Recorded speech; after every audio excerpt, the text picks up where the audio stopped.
प्रिय समस्त को मो चैनल प्रभासिनी पाढ़ी स्टडी पॉइंट को सुस्वागत और शुभ अभिनंदन। आज आम यही वीडियो रे शैशव कथा पाठटीर अभ्यास को बुझा। चल 1 नंबर प्रश्न पढ़ा। पिलादिने लेखकों कान फोड़ाई दिगला कहीं? कारण लेखकों बड़ भाई चैतन्य चरण लेखकों जन्म पूर्वर परलोक प्राप्त होइथिले। सेतेबेले लोकंकर संस्कार थिला बड़ पुओ मरीथिले, ताहार तल पुओ जन्म मात्रे सेही पुओर कान फोड़ाई देले जम ताकू आग्रह करी घेनिजीव नाही। 2 नंबर प्रश्नर उत्तर पढ़ा। लेखकों बापा किपरि मृत्युवरण करथिले? लेखकों बापा ओला उठा रोगरे मृत्युवरण करथिले। रोग शଯ୍यारे ठाकुर माँ बसी कौन करथिले?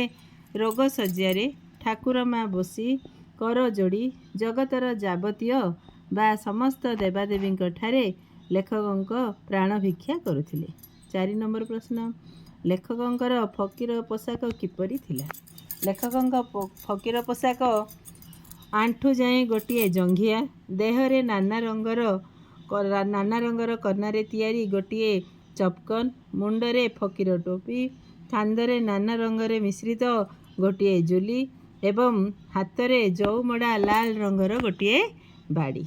हो गला 4 नंबर प्रश्नर उत्तर। नेक्स्ट आमे जिबा पाठ को। पाठरू निम्नलिखित प्रश्न गुड़िकर ठीक उत्तर पाखरे स्टार चिन्ह तारका चिन्ह दबा। प्रश्न पढ़ा, ठीक उत्तर पाखरे आमे स्टार चिन्ह दबा। फकीर मोहन सेनापति क्यों तिथि रे जन्म ग्रहण करथिले? आमे पाठ आरंभ रे पढ़चे क्यों तिथि रे? मकर संक्रांति तिथि रे जन्म ग्रहण करथिले। 6 नंबर प्रश्न पाखरे आमे स्टार उत्तर पाखरे आमे स्टार चिन्ह देबा। पोषा कुकुरटी अनाहार रे मरी जिबार कारण कौन? पोषा कुकुरटी कौन पे मरीगला? से पागल हो जाइथिला, से कांदुथिला, से लेखकों बापा को झुरुथिला, से बहुत रड्डी करथिला। कौन पे मरीगला ना? लेखकों बापा मरी जिबा परे से बापा को झुरुथिला। आमे ग नंबर ऑप्शन पाखरे स्टार चिन्ह दबा। ठाकुर माँ अनिद्रा अनाहार रे समय बिताउथिले काहेकि? ठाकुर माँ काहेकि उपवास रे रोथिले? से निजर पुओ को मने पकाई कांदुथिले, से दिन राति लेखकों शज्या पाखरे बसी जगुथिले, से निजे रोगिणा थिले, से काहार कथा मान नथिले। कौन हम आर उत्तर? आर उत्तर ख नंबर प्रश्न ऑप्शन आमर उत्तर हम। से दिन राति लेखकों शज्या पाखरे जगी बसुथिले। आ पाखरे आमे ख नंबर पाखरे आमे स्टार चिन्ह दबा। अवधान लेखकों को बाड़ाउथिले काहेकि? क नंबर देइछि अवधान दरमा मिली नथिला, बड़ बापा मनर कथा भल करी बुझी जाइथिले, से लेखकों को घृणा करथिले, ठाकुर माँ को डरुथिले। अवधान काहेकि बाड़ाउथिले? आमे पाठ पढ़िले बड़ बापा मनर कथा भल करी बुझी जाइथिले। ख नंबर प्रश्न पाखरे आमे स्टार चिन्ह दबा। नेक्स्ट को जिबा परवर्ती प्रश्न। भाव और लेख। भाविबा ठीक उत्तर लेखिबा।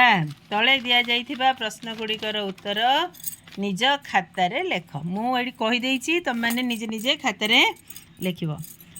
जननींकर मृत्यु परे लेखक केते वर्ष पर्यंत रोग शज्या पड़िथिले? केते वर्ष? 7 ରୁ 8 वर्ष पर्यंत रोगरे पड़िथिले। चाटशाली रे पाठ पढ़ारंभ बेलकू लेखकों बयस केते? केते वर्ष? 9 वर्ष होइथिला। चाहाली को प्रथमे आसीथिबा चाटकू अवधान कौन दियंती? चाहाली को आसीथिबा चाटकू अवधान शून्य चाटी दियंती। बेसी बेल जाए शोई पड़िथिबा चाटटी डर रे निजकू किपरि रक्षा करे? बेसी बेल जाए शोई पड़िथिबा चाटटी डर रे हांडी शाल रे पसी हांडी फंदटा धरी निजकू लुचई होई रही जाए।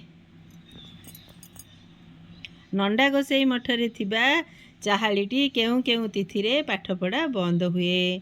नंडा गोसाई मठरे थिबा चाहालीटी रे प्रतिपदा, अष्टमी, चतुर्दशी, अमावास्या तिथि रे पाठ पढ़ा बंद हुए।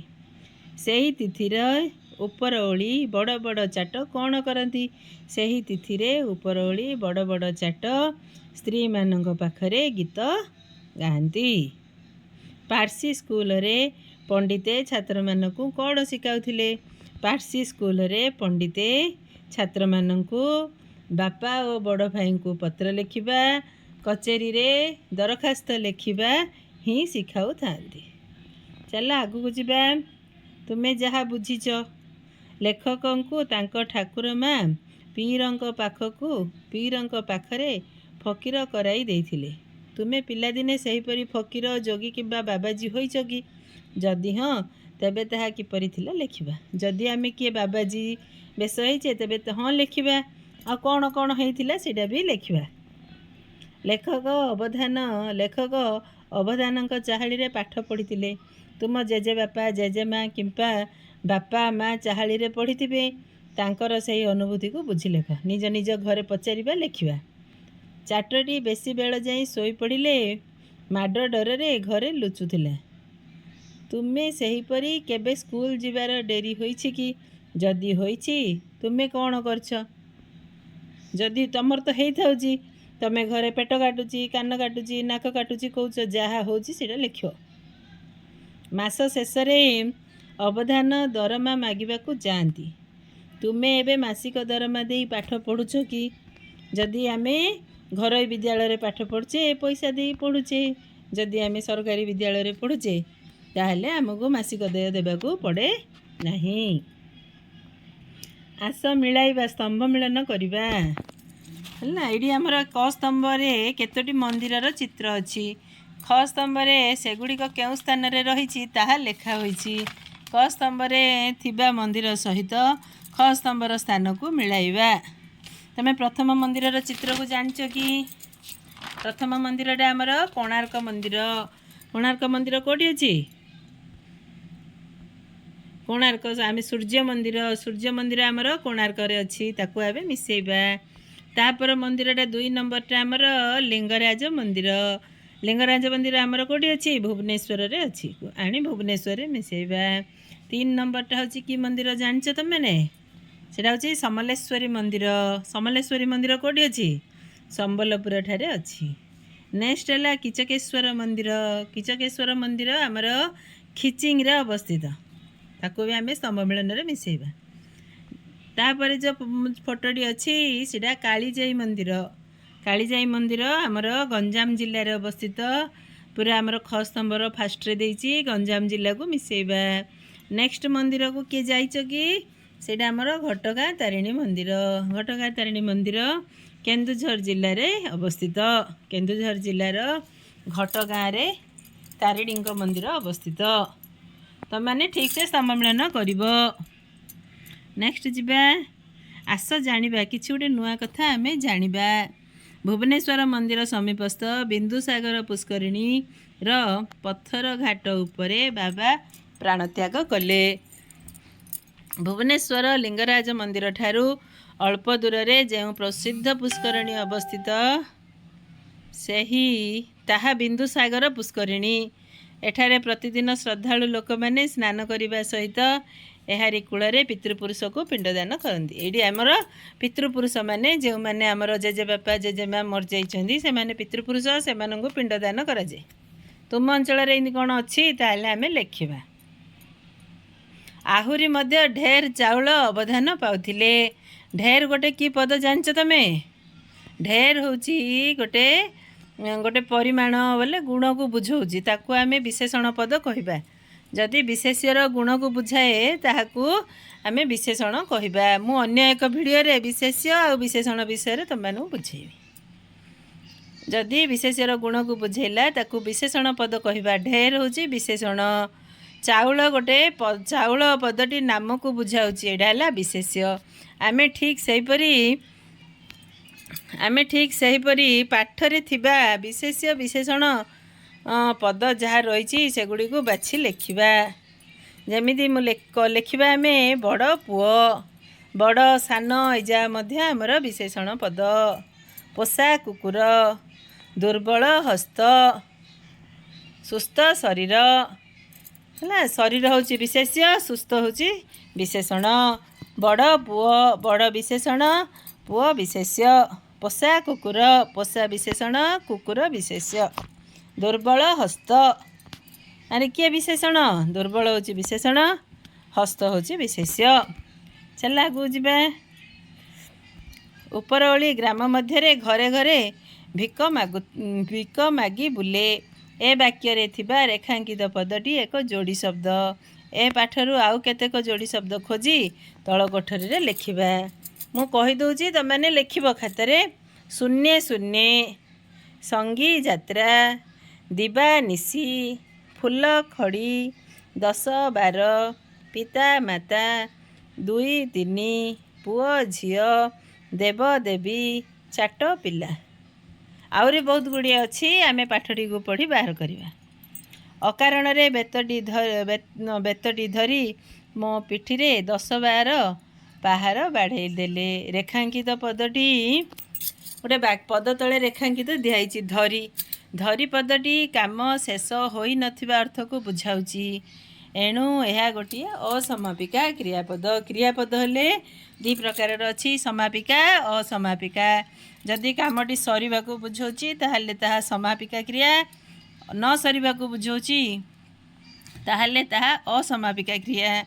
ସେହିପରି ଏହି ପାଠରୁ କେତୋଟି ଅସମାପିକା କ୍ରିୟାପଦ ପାଉଛ ତାହାକୁ ବାଛି ତଳେ ଲେଖ।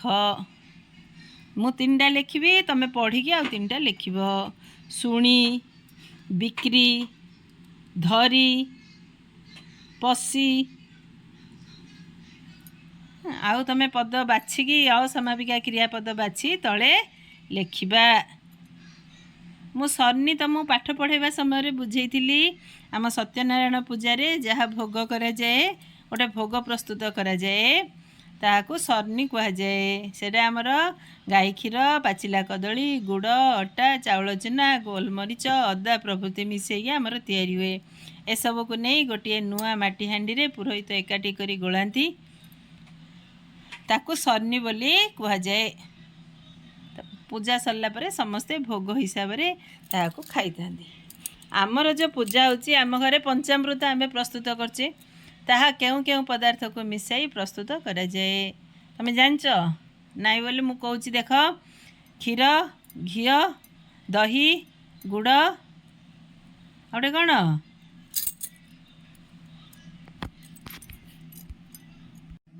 ଓ ମହୁକୁ ନେଇ ଆମର ପଞ୍ଚାମୃତ ପ୍ରସ୍ତୁତ ହୁଏ।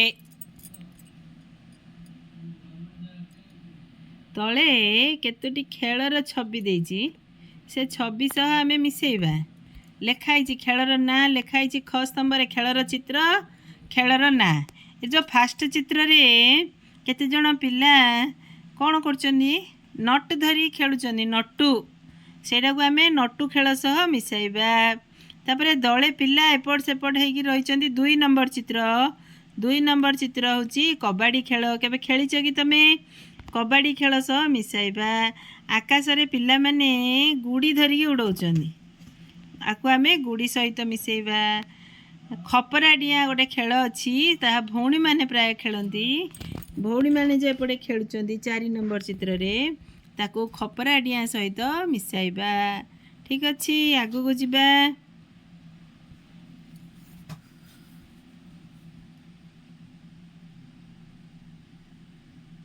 ଏହାକୁ ମଧ୍ୟ ଜାଣ, ଏଇଟା ତୁମେମାନେ ପଢ଼ିବ ଠିକ୍ସେ।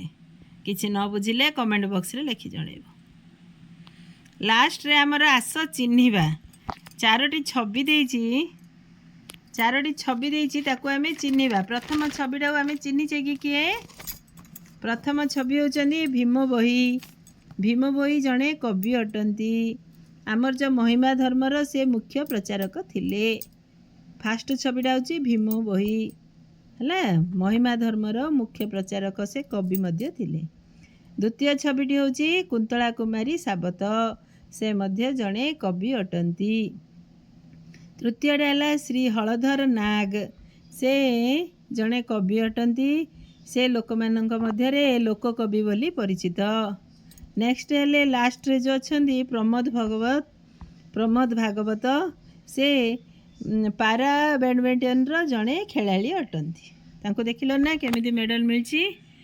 ठीक अच्छी भिडियोटी समस्त को भल लगी